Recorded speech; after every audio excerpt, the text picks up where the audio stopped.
सभी स्नेही प्रेमियों को होली की राम राम। आप सभी को होली मुबारक हो और आप सभी होली बहुत ही अच्छी तरीके से मनाएं और आने वाला चैत मास का महीना आपको रंगोली की तरह खुशियां दे और आपके परिवार को दे, आपकी सभी मनोकामनाएं पूर्ण हो। चैत मास के शुरुआत होने से पहले पूर्णिमा को मनाई जाने वाली होली, ये कहते हैं कि इतिहास में सबसे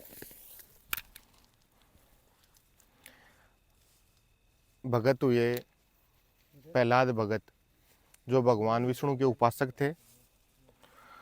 उन्होंने जन्म से पूर्व ही देवताओं और असुरों के युद्ध के कारण हिरण्याकश्यप के जो पत्नी थी वो नारद मुनि के आश्रम में रही, जिस वजह से उनको गर्भ में ही विष्णु भगवान का आशीर्वाद प्राप्त हुआ और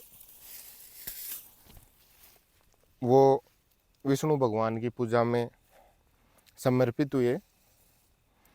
दोनों बाप बेटों का यही लड़ाई रहती थी। भगत प्रहलाद ने कहा कि सब कुछ उस ब्रह्म का है,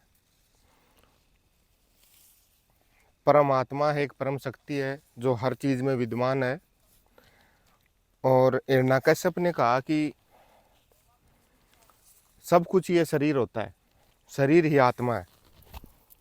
और इन दोनों के द्वेष के चलते हिरण्याकश्यप ने अपनी बहन होलिका को बोल के प्रहलाद को जलाने का प्रयास किया। लेकिन कहते हैं कि मनुष्य जाति के इतिहास में पहली बार ऐसा हुआ कि आग में ताप नहीं था। ताप का मतलब गर्मी नहीं थी उस आग में। इतिहास में ऐसा कभी भी नहीं हुआ है, लेकिन भगवान की भक्ति के कारण उस पर ब्रह्म ने आग में से अपनी उष्मा भी खत्म कर दी और प्रहलाद को उस अग्नि से जिंदा वापस निकाला। और इसी उपलक्ष्य में अपने होलिका दहन करते हैं। अपने सभी त्यौहार पर ब्रह्म की और भगवानों की उपासना के लिए मनाए जाते हैं, जो कि एक बहाना है अपने आप को और अपने परिवार को और अपने मन को शुद्ध करने का तरीका है और खेलने का और खुशी मनाने का। चैत्र मास की शुरुआत में ही हम अपनी फसलों को निकाल के और उन फसलों का संग्रह करते हैं और उसी खुशी में धुलंडी का प्रोग्राम होता है, जो त्योहारों का में सबसे कलरफुल अपने एक साल में होने वाले सभी त्योहारों में से और सबसे कलरफुल त्यौहार माना जाता है। तो उसको आने वाली पीढ़ी को इन चीज़ों के बारे में गहराइयों से बताएं, क्योंकि ज्ञान तभी बढ़ेगा तब आप पीढ़ियों को दोगे।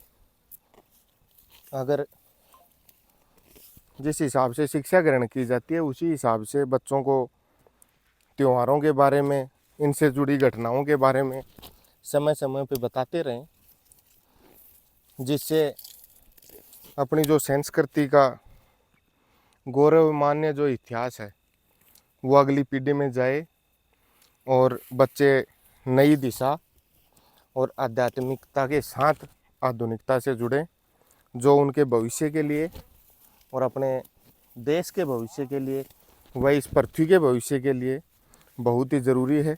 आने वाले समय में